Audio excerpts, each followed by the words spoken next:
ವಿದೇಶ ಪ್ರವಾಸದಲ್ಲಿರುವ ದರ್ಶನ್ಗೆ ಬೇಲ್ ಟೆನ್ಷನ್ ಶುರುವಾಗಿದೆ. ಇವತ್ತು ಸುಪ್ರೀಂ ಕೋರ್ಟ್ನಲ್ಲಿ ಬೇಲ್ ಅರ್ಜಿ ವಿಚಾರಣೆ ನಡೆಯಲಿದ್ದು, ಕೊಲೆ ಆರೋಪಿ ದರ್ಶನ್ಗೆ ಬೇಲ್ ರದ್ದಾಗುತ್ತಾ ಅನ್ನುವಂತಹ ಟೆನ್ಷನ್ ಶುರುವಾಗಿದೆ. ಬೇಲ್ ನೀಡಿರುವಂತಹ ಹೈಕೋರ್ಟ್ ಆದೇಶವನ್ನ ಪ್ರಶ್ನಿಸಿ ರಾಜ್ಯ ಪ್ರಾಸಿಕ್ಯೂಷನ್ ಸುಪ್ರೀಂ ಕೋರ್ಟ್ ಮೆಟ್ಟಿಲೇರಿದೆ. ದರ್ಶನ್ ಸೇರಿ 7 ಆರೋಪಿಗಳ ಜಾಮೀನು ಅರ್ಜಿ ವಿಚಾರಣೆ ಇವತ್ತು ನಡೆಯಲಿದೆ.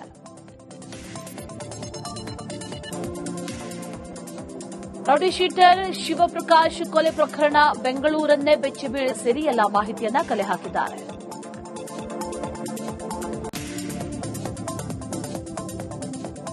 ರೌಡಿ ಶೀಟರ್ ವಿಕ್ಲು ಶಿವ ಹತ್ಯೆ ಕೇಸ್ ತನಿಖಾಧಿಕಾರಿಯಾಗಿ ಕೆಜಿಹಳ್ಳಿ ಎಸಿಪಿ ಪ್ರಕಾಶ್ ರಾಥೋಡ್ ನೇಮಕಗೊಂಡಿದ್ದಾರೆ. ಭಾರತೀನಗರ ಪೊಲೀಸರಿಂದ ಕೇಸ್ ಫೈಲ್ ತೆಗೆದುಕೊಂಡು ಹೋಗಿದ್ದಾರೆ. ಇನ್ನು ನಗರ ಪೊಲೀಸ್ ಆಯುಕ್ತ ಸಿವನ್ ಕುಮಾರ್ ಸಿಂಗ್ ಪ್ರತಿಕ್ರಿಯೆ ನೀಡಿದ್ದು, ಅರೆಸ್ಟ್ಗಿಂತ ಕೊಲೆಗೆ ಕಾರಣ ತಿಳಿದುಕೊಳ್ಳುವಂತಹ ಕೆಲಸ ಮಾಡಲಾಗಿದೆ. ಎಫ್ಐ ಬೈರತಿ ಬಸವರಾಜ್ ಮೇಲೆ ಬಂದ ದೂರಿನ ಆಧಾರದ ಮೇಲೆ ಎಫ್ಐಆರ್ ಮಾಡಲಾಗಿದೆ. ಸಾಕ್ಷಿಗಳ ಆಧಾರದ ಮೇಲೆ ಮುಂದಿನ ಕ್ರಮ ಕೈಗೊಳ್ಳಲಾಗುತ್ತೆ ಅಂತ ಹೇಳಿದ್ದಾರೆ. ದಕ್ಷಿಣ ಕನ್ನಡ ಜಿಲ್ಲೆಯ ಗ್ರಾಮೀಣ ಭಾಗದಲ್ಲಿ ನಿರಂತರವಾಗಿ ಮಳೆಯಾಗ್ತಾ ಇದೆ. ಬಂಟ್ವಾಳ ತಾಲೂಕು ವ್ಯಾಪ್ತಿಯಲ್ಲಿ ಸತತವಾಗಿ ಮಳೆ ಸುರಿತಾ ಇದ್ದು, ಬಂಟ್ವಾಳ ತಾಲೂಕು ವ್ಯಾಪ್ತಿಯ ಶಾಲೆಗಳಿಗೆ ಇವತ್ತು ರಜೆ ಘೋಷಣೆ ಮಾಡಲಾಗಿದೆ. ಅಂಗನವಾಡಿ ಪ್ರೌಢಶಾಲೆಗಳಿಗೆ ರಜೆ ಘೋಷಿಸಿ ಬಂಟ್ವಾಳ ತಹಶೀಲ್ದಾರ್ ಆದೇಶ ಹೊರಡಿಸಿದ್ದಾರೆ. ಇನ್ನು ಮಂಗಳೂರು, ಉಳ್ಳಾಲ, ಪುತ್ತೂರು, ಬಂಟ್ವಾಳ, ಮುಲ್ಕಿ, ಮೂಡುಬಿದ್ರೆ ತಾಲೂಕಿನ ಶಾಲೆಗಳಿಗೂ ಕೂಡ ರಜೆ ಘೋಷಿಸಲಾಗಿದೆ. ದಾವಣಗೆರೆಯಲ್ಲಿ ನಿನ್ನೆ ಸುರಿದಂತಹ ಗಾಳಿ ಮಳೆಗೆ ಮನೆಗಳ ಮೇಲೆ ಬೃಹತ್ ಮರ ಉರುಳಿದೆ. ಗಾಂಧಿನಗರದ ಗುಡ್ಡಿ ಹೊಲದಲ್ಲಿ ಈ ಘಟನೆ ನಡೆದಿದೆ. ಬೃಹತ್ ಮರ ಉರುಳಿದ ಹಿನ್ನೆಲೆಯಲ್ಲಿ 4 ಮನೆಗಳು ಜಖಂಗೊಂಡಿದೆ. ಅದೃಷ್ಟವಶಾತ್ ಯಾವುದೇ ಪ್ರಾಣಹಾನಿ ಸಂಭವಿಸಿಲ್ಲ. ಸ್ಥಳೀಯ ನಿವಾಸಿಗಳು ಪರಿಹಾರಕ್ಕೆ ಆಗ್ರಹಿಸಿದ್ದಾರೆ.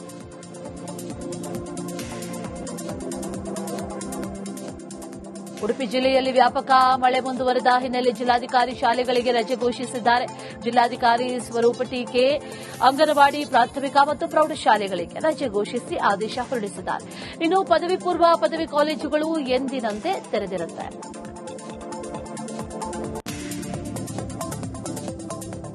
ಕೊಡಗು ಜಿಲ್ಲೆಯ ಹಲವೆಡೆ ಧಾರಾಕಾರವಾಗಿ ಮಳೆಯಾಗ್ತಾ ಇರುವಂತಹ ಹಿನ್ನೆಲೆಯಲ್ಲಿ ಶಾಲಾ ಕಾಲೇಜುಗಳಿಗೆ ರಜೆ ಘೋಷಣೆ ಮಾಡಲಾಗಿದೆ. ಶಾಲೆಗಳು ಹಾಗೂ ಪದವಿ ಪೂರ್ವ ಕಾಲೇಜುಗಳಿಗೆ ರಜೆ ನೀಡಿ ಜಿಲ್ಲಾಧಿಕಾರಿ ವೆಂಕಟರಾಜ ಆದೇಶ ಹೊರಡಿಸಿದ್ದಾರೆ. ಅಲ್ಲದೆ ನಾಳೆ ಕೊಡಗು ಜಿಲ್ಲೆಯಲ್ಲಿ ಆರೆಂಜ್ ಅಲರ್ಟ್ ಘೋಷಣೆಯನ್ನ ಮಾಡಲಾಗಿದೆ.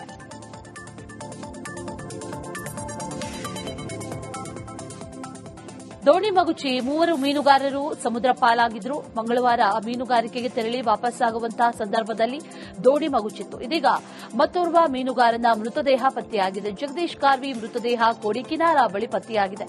ಲೋಹಿತ್ ಕಾರ್ವಿ ಮೃತದೇಹ ಕೂಡ ಕೋಡಿಯಲ್ಲಿ ಪತ್ತೆಯಾಗಿತ್ತು. ಸುರೇಶ್ ಕಾರ್ವಿಗಾಗಿ ಶೋಧ ಕಾರ್ಯ ಈಗ ಮುಂದುವರೆದಿದೆ.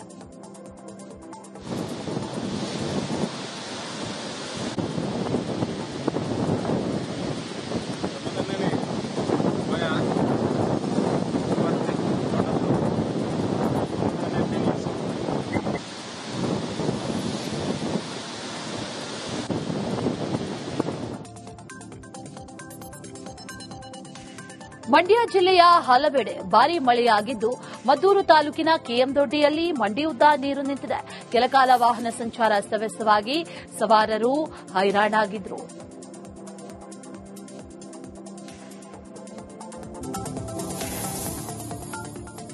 ಹಾಸನದ ಸಕಲೇಶಪುರ ಪ್ರಾದೇಶಿಕ ಸಹಾಯಕ ಸಾರಿಗೆ ಅಧಿಕಾರಿ ಕಚೇರಿಯಲ್ಲಿ ಕೆಲ ದಿನದ ಹಿಂದೆಯಷ್ಟೇ ಕೇಕ್ ಕತ್ತರಿಸಿ ಹುಟ್ಟುಹಬ್ಬವನ್ನು ಆಚರಣೆ ಮಾಡಿಕೊಂಡಿದ್ರು. ಮಾಧ್ಯಮದಲ್ಲಿ ಪ್ರಸಾರವಾದಂತಹ ಹಿನ್ನೆಲೆ ಪ್ರಕರಣ ಸಂಬಂಧ ತೀವ್ರ ಖಂಡನೆ ವ್ಯಕ್ತವಾಗ್ತಾ ಇದೆ. ಮಾಧ್ಯಮದಲ್ಲಿ ಸುದ್ದಿ ಬಿತ್ತರವಾಗಿದ್ದಕ್ಕೆ ಇದು ಅನಪೇಕ್ಷಿತ ಸುದ್ದಿ. ಆ ವ್ಯಕ್ತಿ ದಲ್ಲಾಳಿ ಕಚೇರಿಗೆ ಬೀಗ ಮತ್ತು ಗೇಟ್ ವ್ಯವಸ್ಥೆ ಮಾಡಿಕೊಟ್ಟಿದ್ರು. ಹೀಗಾಗಿ ಅವರ ಹುಟ್ಟುಹಬ್ಬವನ್ನು ಆಚರಿಸಲಾಯಿತು. ಕಚೇರಿಗೆ ಯಾವುದೇ ಹಾನಿ ಆಗಿಲ್ಲ ಅಂತ ಪತ್ರದ ಮೂಲಕ ಎಆರ್ಟಿಒ ಮಧುರ ಸ್ಪಷ್ಟನೆ ಕೊಟ್ಟಿದ್ದಾರೆ. ಆದರೆ ಎಆರ್ಟಿಒ ವಿರುದ್ಧ ಶಿಸ್ತು ಕ್ರಮ ಜರುಗಿಸದೇ ಇದ್ರೆ ಮುಂದೆ ಹೋರಾಟ ಮಾಡುವುದಾಗಿ ಮಲೆನಾಡ ರಕ್ಷಣಾ ಸೇನೆ ಅಧ್ಯಕ್ಷ ದರ್ಶನ್ ಎಚ್ಚರಿಕೆ ನೀಡಿದ್ದಾರೆ.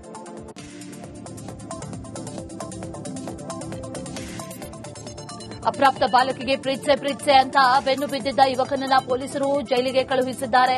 ಬೀದರ್ ನಗರದ ಸರ್ಕಾರಿ ಹಾಸ್ಟೆಲ್ನಲ್ಲಿ ವಾಸಿಸುವಂತಹ ವಿದ್ಯಾರ್ಥಿನಿ ಶಾಲೆಗೆ ಹೋಗ್ತಾ ಇದ್ದಾಗ ದಾರಿಯಲ್ಲಿ ಅಡ್ಡಗಟ್ಟಿ ಪ್ರೀತಿ ಮಾಡುವಂತೆ ಕಿರುಕುಳ ನೀಡ್ತಾ ಇದ್ದಂತೆ. ವಿನೋದ ಎಂಬಾತ ದಿನಾಲೂ ಕಿರುಕುಳ ನೀಡ್ತಾ ಇದ್ದ ಅಂತ ಬಾಲಕಿಯ ತಂದೆ ಮಹಿಳಾ ಠಾಣೆಗೆ ದೂರು ಕೊಟ್ಟಿದ್ದಾರೆ. ಕೂಡಲೇ ಎಚ್ಚೆತ್ತ ಮಹಿಳಾ ಪೊಲೀಸರ ವಿಶೇಷ ತಂಡ ಯುವಕನನ್ನ ಬಂಧಿಸಿ ವಿಚಾರಣೆ ನಡೆಸಿದ್ದಾರೆ. ಹೊಸಪೇಟೆಯಲ್ಲಿರುವಂತಹ ತಾಯಿ ಮತ್ತು ಮಕ್ಕಳ ಆಸ್ಪತ್ರೆಯಲ್ಲಿ ಕರೆಂಟ್ ಕಟ್ ಆಗಿದೆ. ಆಸ್ಪತ್ರೆಯಲ್ಲಿ ಹಸುಗೂಸುಗಳು ಬಾಣಂತಿಯರು ಕತ್ತಲಲ್ಲೇ ಪರದಾಡಿದ್ದಾರೆ.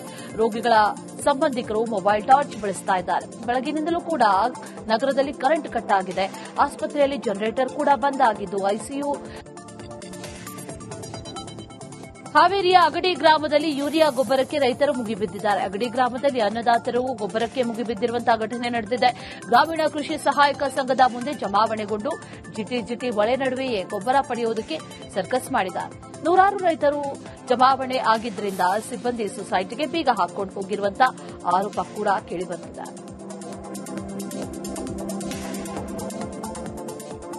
ರಾಜ್ಯ ಸರ್ಕಾರ ಕೇಳಿದಷ್ಟು ಗೊಬ್ಬರವನ್ನ ಕೇಂದ್ರ ವಿತರಿಸಿದೆ ಅಂತ ಸಚಿವ ಶಿವಾನಂದ ಪಾಟೀಲ್ಗೆ ಸಂಸದ ಬಸವರಾಜ ಬೊಮ್ಮಾಯಿ ಟಾಂಗ್ ಕೊಟ್ಟಿದ್ದಾರೆ.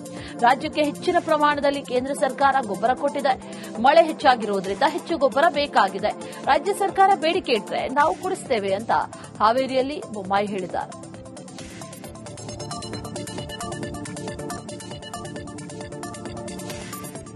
ಮಂಗಳೂರಿನ ಸವಣೂರಿನ ಅರೇಳ್ತಡಿ ದೈವಸ್ಥಾನಕ್ಕೆ ಗಂಗಾವತಿ ಶಾಸಕ ಗಾಲಿ ಜನಾರ್ದನ ರೆಡ್ಡಿ ಭೇಟಿ ನೀಡಿದ್ರು. ಮೇ 13ರಂದು ದೈವಸ್ಥಾನದ ಬ್ರಹ್ಮ ಕಲಶೋತ್ಸವಕ್ಕೆ ರೆಡ್ಡಿ ಆಗಮಿಸಬೇಕಾಗಿತ್ತು.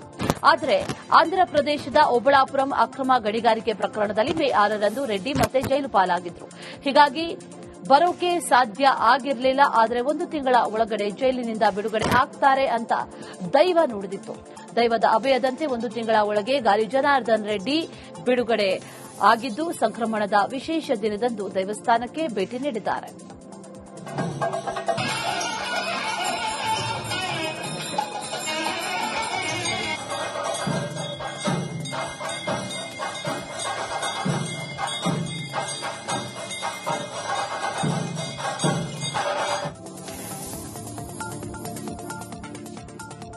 ನವೆಂಬರ್ ಒಳಗೆ ಸಿದ್ದರಾಮಯ್ಯ ರಾಜೀನಾಮೆ ಖಚಿತ ಅಂತ ಶಾಸಕ ಜನಾರ್ದನ ರೆಡ್ಡಿ ಸ್ಫೋಟಕ ಭವಿಷ್ಯ ನುಡಿದಿದ್ದಾರೆ. ಸಿಎಂ ಸಿದ್ದರಾಮಯ್ಯ ರಾಜೀನಾಮೆ ಖಚಿತ. ಡಿಕೆ ಶಿವಕುಮಾರ್ ಮುಖ್ಯಮಂತ್ರಿ ಆಗ್ತಾರೆ. ಅರಸು ಅತಿ ಹೆಚ್ಚು ದಿನ ಸಿಎಂ ಆಗಿದ್ರು. ಅದಕ್ಕಿಂತ 1 ದಿನ ಹೆಚ್ಚಾದಾಗ ಸಿದ್ದರಾಮಯ್ಯ ಸಿಎಂ ಸ್ಥಾನವನ್ನ ಬಿಟ್ಟುಕೊಡುವುದಾಗಿ ಹೇಳಿದ್ದಾರೆ ಅಂತ ಸುಳ್ಯದಲ್ಲಿ ಶಾಸಕ ಜನಾರ್ದನ ರೆಡ್ಡಿ ಹೇಳಿದ್ದಾರೆ.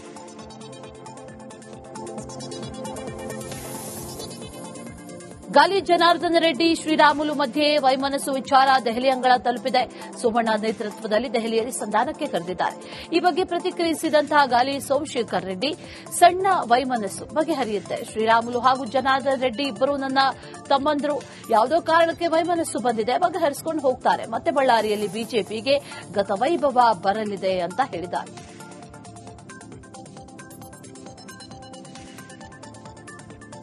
ಕೋಲಾರದಲ್ಲಿ ಮಾಜಿ ಸಂಸದ ಎಸ್ ಮುನಿಸ್ವಾಮಿ ಕಾಂಗ್ರೆಸ್ ವಿರುದ್ಧ ವಾಗ್ದಾಳಿ ನಡೆಸಿದ್ದಾರೆ. ಸಚಿವ Priyank Kharge inter national leader ಆಗೋದಕ್ಕೆ ಹೊರಟಿದ್ದಾರೆ. ತಮಗೆ ಸಂಬಂಧಪಡದಂತ ವಿಚಾರಗಳಲ್ಲೂ ಕೂಡ ಮೂಗು ತೂರಿಸುತ್ತಾರೆ. ಸಿಎಂ ಸಿದ್ದರಾಮಯ್ಯ 5 ವರ್ಷ ನಾನೇ ಸಿಎಂ ಅಂತ ಹೇಳಿದ್ರೆ ಡಿಸಿಎಂ ಡಿಕೆ ಶಿವಕುಮಾರ್ ಕೂಡ ಸಿಎಂ ಆಗೋದಕ್ಕೆ ಮುಂದಾಗಿದ್ದಾರೆ. ಈ ಮಧ್ಯೆ ಸಚಿವ ಪ್ರಿಯಾಂಕ್ ಖರ್ಗೆ ಅವರು ಬಿಜೆಪಿ ವಿರುದ್ಧ ಮಾತಾಡ್ತಾರೆ. ಹಿಂದೂ ಸಂಘಟನೆಗಳ ನಿಷೇಧ ಮಾಡ್ತೇವೆ ಅಂತ ಹೇಳ್ತಾ ಸಿಎಂ ಅಭ್ಯರ್ಥಿಯಾಗಿ ಬಿಂಬಿಸೋದಕ್ಕೆ ಹೊರಟಿದ್ದಾರೆ ಅಂತ ಮಾಜಿ ಸಂಸದ ಎಸ್ ಮುನಿಸ್ವಾಮಿ ಕಿಡಿಕಾರಿದ್ದಾರೆ. ಮಲ್ಲಿಕಾರ್ಜುನ್ ಖರ್ಗೆರವರ ಸುಪುತ್ರರಾದಂತಹ ಮರಿ ಖರ್ಗೆ ಅವರು ಅನೇಕ ಬಾರಿ ನಾನು ಇಂಟರ್ನ್ಯಾಷನಲ್ ಲೀಡರ್ ಆಗಬೇಕು ಅನ್ನೋ ಲೆಕ್ಕಾಚಾರದಲ್ಲಿ ಸಂಬಂಧ ಇಲ್ಲದೆ ಇರ್ತಕ್ಕಂಥ ವಿಷಯಗಳಲ್ಲೆಲ್ಲ ಮಾತಾಡ್ತಾನೆ ಇರ್ತಾರೆ. ನಾವು ಅವರು ಎಲ್ಲರೂ ಸಿದ್ಧಂತ ಸಂದರ್ಭದಲ್ಲಿ ಯಾಕೆ ಸಂಬಂಧಪಡದೇ ಇರ್ತಕ್ಕಂಥ ವಿಷಯಗಳಲ್ಲೆಲ್ಲ ನೀವು ಮುಖ ತೋರಿಸ್ತೀರಿ, ಏನಿದೆಯಾ ಅದನ್ನ ಲಿಮಿಟ್ ಕ್ರಾಸ್ ಮಾಡಿ ನೀವೆಲ್ಲ ಮಾತಾಡ್ತಾ ಇದ್ದೀರಿ ಅಂತಾನು ಸುಮಾರು ಸಲ ಅನೇಕ ಜನ ಮುಖಂಡರುಗಳು ಅವರಿಗೆ ಸಲಹೆಗಳನ್ನು ಕೊಟ್ಟಿರ್ತಕ್ಕಂಥದ್ದು ಉಂಟು. ಆದ್ರೆ ಡಿಕೆ ಶಿವಕುಮಾರ್ ಮುಖ್ಯಮಂತ್ರಿ ವಿಚಾರವಾಗಿ ಕೋಲಾರದಲ್ಲಿ ಸಣ್ಣ ಕೈಗಾರಿಕೆ ಮತ್ತು ಸಾರ್ವಜನಿಕ ಉದ್ದಿಮೆಗಳ ಸಚಿವ ಶರಣಬಸಪ್ಪ ದರ್ಶನಾಪುರ ಪ್ರತಿಕ್ರಿಯಿಸಿದ್ದಾರೆ. ಡಿಕೆ ಶಿವಕುಮಾರ್ ಸಿಎಂ ಆಗೋದನ್ನ ಹೈಕಮಾಂಡ್ ನಿರ್ಧಾರ ಮಾಡುತ್ತೆ. ಯಾವ ಸಂದರ್ಭದಲ್ಲಿ ಸಿಎಂ ಆಗಬೇಕು ಅನ್ನೋದನ್ನ ಶಾಸಕರ ಅಭಿಪ್ರಾಯ ತಗೊಂಡು ಮಾಡ್ತಾರೆ. ಸ್ವಾಮೀಜಿಗಳಿಂದ ಮುಖ್ಯಮಂತ್ರಿಗಳು ಆಯ್ಕೆ ಆಗುವಂತಹ ಪ್ರಶ್ನೆಯೇ ಉದ್ಭವ ಆಗೋದಿಲ್ಲ. ಸಿಎಂ ಆಗಬೇಕಾದ್ರೆ ಮೆಜಾರಿಟಿ ಬರಬೇಕು ಅಂತ ಹೇಳಿದ್ದಾರೆ. ಪಕ್ಷದ ಶಾಸಕರು ಮತ್ತು ಹೈಕಮಾಂಡ್ ನಿರ್ಧಾರ ಮಾಡಿದವರು ಸಿಎಂ ಆಗ್ತಾರೆ. ಪಕ್ಷದ 138 ಶಾಸಕರು ಡಿಸಿಎಂ ಮತ್ತು ಡಿಸಿಎಂ ಪರ ಇದ್ದೇವೆ ಅಂತ ಹೇಳಿದ್ದಾರೆ. ಟರ್ಮ್ ಅಲ್ಲಿಕ್ಕೆ ನಮ್ಮ ಕೈಲಾಗಲ್ಲ, ಅದು ಹೈಕಮಾಂಡ್ ಡಿಸೈಡ್ ಮಾಡುತ್ತೆ. ಯಾವ ಟರ್ಮ್ ಆಗಬೇಕು, ಯಾವಾಗ ಆಗಬೇಕು ಅಂತ ಹೈಕಮಾಂಡ್ ಡಿಸೈಡ್ ಮಾಡುತ್ತೆ. ಹೈಕಮಾಂಡ್ ಡಿಸೈಡ್ ಮಾಡಿದ್ಮ್ಯಾಗ ಅವಾಗ ಶಾಸಕರ ಅಭಿಪ್ರಾಯ ತಗೋತಾರೆ. ಅವಾಗ ಮಠಾಧೀಶರಿಂದ ಮುಖ್ಯಮಂತ್ರಿ ಆಗಿತ್ತಂದ್ರೆ ಪ್ರಶ್ನೆ ವಿಜಯಪುರದಲ್ಲಿ ಸಾರಿಗೆ ಸಂಸ್ಥೆಗಳನ್ನು ಆರ್ಥಿಕವಾಗಿ ಸದೃಢಗೊಳಿಸಬೇಕಾಗಿದ್ದಂತಹ ಸರ್ಕಾರ ತನ್ನ ವೋಟ್ ಬ್ಯಾಂಕ್ಗಾಗಿ ರಾಜಕಾರಣವನ್ನ ನಷ್ಟಕ್ಕೆ ನೂಕಿದೆ ಅಂತ ಶಾಸಕ ಯತ್ನಾಳ್ ಆಕ್ರೋಶ ಹೊರಹಾಕಿದ್ದಾರೆ. ಎಕ್ಸ್ ಖಾತೆಯಲ್ಲಿ ಪೋಸ್ಟ್ ಹಾಕುವ ಮೂಲಕ ಸರ್ಕಾರದ ವಿರುದ್ಧ ಕಿಡಿಕಾರಿದ್ದಾರೆ. ಪಿಎಫ್ ಪಾವತಿ ಮಾಡೋದಕ್ಕೂ ಹಣವಿಲ್ಲದೆ ಈಗ ಅದಕ್ಕೂ ಸಾಲ ಮಾಡೋದಕ್ಕೆ ಸರ್ಕಾರ ನಿರ್ಧರಿಸಿದೆ. 2 ದಿನಗಳ ಹಿಂದೆ ಶ್ರೀ ಶಕ್ತಿ ಯೋಜನೆಯ ಯಶಸ್ಸಿನ ಬಗ್ಗೆ ಸರ್ಕಾರ ಎಲ್ಲಾ ಪತ್ರಿಕೆಗಳಲ್ಲಿ, ಜಾಲತಾಣಗಳಲ್ಲಿ ಜಾಹೀರಾತು ನೀಡಿತ್ತು. ಸಾರಿಗೆ ನೌಕರರಿಗೆ 38 ತಿಂಗಳ ಭತ್ಯೆ ಮತ್ತು ವೇತನ ಹೆಚ್ಚಳ ಮಾಡದೇ ಇರುವುದರಿಂದ ಮುಷ್ಕರ ಮಾಡುವುದಾಗಿ ಕರೆ ಕೊಟ್ಟಿದ್ದಾರೆ ಅಂತ ಯತ್ನಾಳ್ ಟ್ವೀಟ್ ಮಾಡಿದ್ದಾರೆ.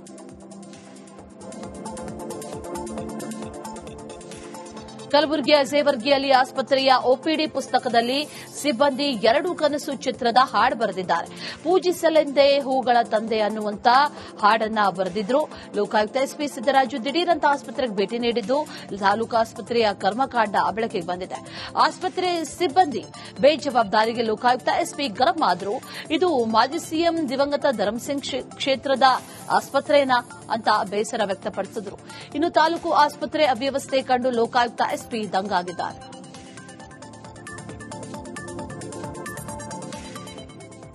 ಕೊಪ್ಪಳದಲ್ಲಿ ಡ್ರಗ್ ಜಾಲದ ಬಗ್ಗೆ ಬಿಜೆಪಿ ರಾಜ್ಯ ಪ್ರಧಾನ ಕಾರ್ಯದರ್ಶಿ ಪಿ ರಾಜೀವ್ ಪ್ರತಿಕ್ರಿಯಿಸಿದ್ದಾರೆ. ಬಸವರಾಜ ಬೊಮ್ಮಾಯಿ ಸರ್ಕಾರದಲ್ಲಿ ಡ್ರಗ್ ವಿರುದ್ಧ ದೊಡ್ಡ ಅಭಿಯಾನವನ್ನು ನಡೆಸಿದ್ರು. ಆದರೆ ಈಗ ಪ್ರಿಯಾಂಕ್ ಖರ್ಗೆ ಆಪ್ತ ಲಿಂಗರಾಜ್ ಗಾಂಜಾ ಕೇಸಲ್ಲಿ ಅರೆಸ್ಟ್ ಆಗಿದ್ದಾರೆ. ಈ ಲಿಂಗರಾಜ್ನನ್ನ ಯಾಕೆ ಕರ್ನಾಟಕ ಪೊಲೀಸರು ಬಂಧಿಸಿಲ್ಲ? ಮಹಾರಾಷ್ಟ್ರ ಪೊಲೀಸರು ಯಾಕೆ ಬಂಧನ ಮಾಡಿದ್ರು? ಈ ಸರ್ಕಾರ ಗೃಹ ಇಲಾಖೆ ಡ್ರಗ್ ಪೆಡ್ಲರ್ಗಳನ್ನ ರಕ್ಷಣೆ ಮಾಡ್ತಾ ಇದೆ ಅಂತ ಆಕ್ರೋಶವನ್ನು ವ್ಯಕ್ತಪಡಿಸಿದ್ದಾರೆ. ಡ್ರಗ್ ಜಾಲದಲ್ಲಿ ಸಿಲುಕಿಕೊಂಡಿರುವುದು ನಾಮಕಾವಸ್ಥೆ ಅಷ್ಟೇ. ಲಿಂಗರಾಜನಂತವರು ಇನ್ನೂ ಬಹಳ ಜನ ಇದ್ದಾರೆ. ಈ ಡ್ರಗ್ ಪೆಡ್ಲರ್ಗಳಿಗೆ ಪ್ರಿಯಾಂಕ್ ಖರ್ಗೆ ರಕ್ಷಣೆ ಕೊಡ್ತಿದ್ದಾರೆ. ಈ ಸರ್ಕಾರ ಡ್ರಗ್ ಪೆಡ್ಲರ್ಗಳ ವಿಚಾರದಲ್ಲಿ ಯಾಕೆ ಜಾಣ ಮೌನ ವಹಿಸಿದೆ ಅಂತ ಕಿಡಿಕಾರಿದ್ದಾರೆ.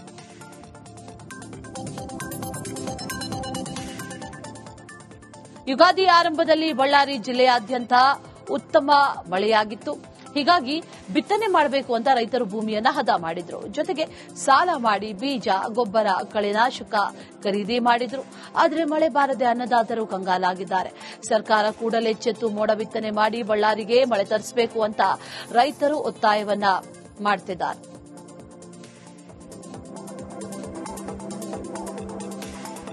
ಸುಮಾರು 5 ವರ್ಷಗಳ ಹಿಂದೆ ಚಂಡಮಾರುತದ ಪರಿಣಾಮ ಪಡುಬಿದ್ರೆ ಬೀಚ್ ಸ್ವಲ್ಪ ದೂರದ ಸಮುದ್ರದಲ್ಲಿ ಟಗ್ ಮುಳುಗಡೆಯಾಗಿತ್ತು.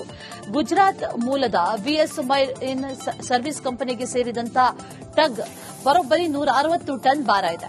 ಇದರಿಂದ ಸಾಂಪ್ರದಾಯಿಕ ಮೀನುಗಾರಿಕೆಗೂ ಕೂಡ ಅಡ್ಡಿಯಾಗ್ತಾ ಇದೆ. ಅಲ್ಲದೆ ಬೀಚ್ಗೆ ಬರುವಂತಹ ಪ್ರವಾಸಿಗರ ಸೆಲ್ಫಿ ಹುಚ್ಚು ಕೂಡ ಹೆಚ್ಚಾಗಿದೆ.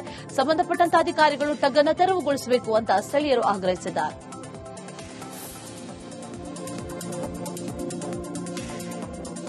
ತುಮಕೂರು ದಿನದಿಂದ ದಿನಕ್ಕೆ ಅಭಿವೃದ್ಧಿ ಹೊಂದುತ್ತಾ ಇದೆ. ಇದರ ಜೊತೆ ಐಟಿ ಬಿಟಿ ಉದ್ಯೋಗಿಗಳು ಹಾಗೂ ವಿದ್ಯಾವಂತರನ್ನೇ ಟಾರ್ಗೆಟ್ ಮಾಡುವಂತಹ ಸೈಬರ್ ಕದೀಮರು ಕೂಡ ಹೆಚ್ಚಾಗ್ತಾನೆ ಇದ್ದಾರೆ. ಗುಜರಾತ್, ಪಂಜಾಬ್, ರಾಜಸ್ಥಾನ, ಮಹಾರಾಷ್ಟ್ರ ಸೇರಿ ಹೊರ ರಾಜ್ಯದ ಸೈಬರ್ ಕದೀಮರು ಟಾರ್ಗೆಟ್ ಮಾಡುತ್ತಿದ್ದಾರಂತೆ. ಕಳೆದ 6 ತಿಂಗಳಲ್ಲಿ ತುಮಕೂರು ಸೈಬರ್ ಪೊಲೀಸ್ ಠಾಣೆಯಲ್ಲಿ 100ಕ್ಕೂ ಹೆಚ್ಚು ಕೇಸ್ ದಾಖಲಾಗಿದೆ. 10 ಕೋಟಿಗೂ ಅಧಿಕ ವಂಚನೆ ಆಗಿದೆ.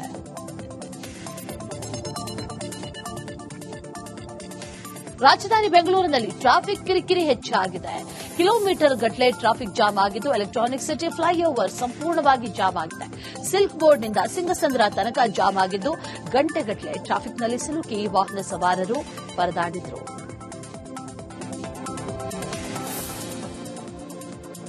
ಲಾಂಚ್ ಮೂಲಕ ಬರ್ತಾ ಇದ್ದಂತ ಭಕ್ತರನ್ನೇ ನಂಬಿಕೊಂಡು ಜೀವನ ನಡೆಸ್ತಾ ಇದ್ದಂಥವರಿಗೆ ಇದೀಗ ವ್ಯಾಪಾರ ಇಲ್ಲದಂತಾಗಿದೆ. ಸೇತುವೆ ಉದ್ಘಾಟನೆ ನಂತರ ಲಾಂಚ್ಗಳು ದಡ ಸೇರಿದೆ.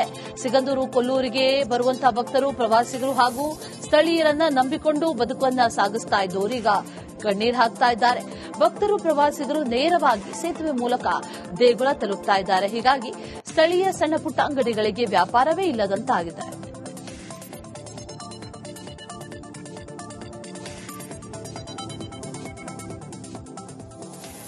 ಬಜೆಟ್ನಲ್ಲಿ ಘೋಷಿಸಿದಂತೆ ಆಶಾ ಕಾರ್ಯಕರ್ತೆಯರಿಗೆ ಕೇಂದ್ರ ಸರ್ಕಾರದ ಪ್ರೋತ್ಸಾಹಧನ ಸೇರಿಸಿ 10,000 ರೂಪಾಯಿ ಕೊಡಬೇಕಿತ್ತು.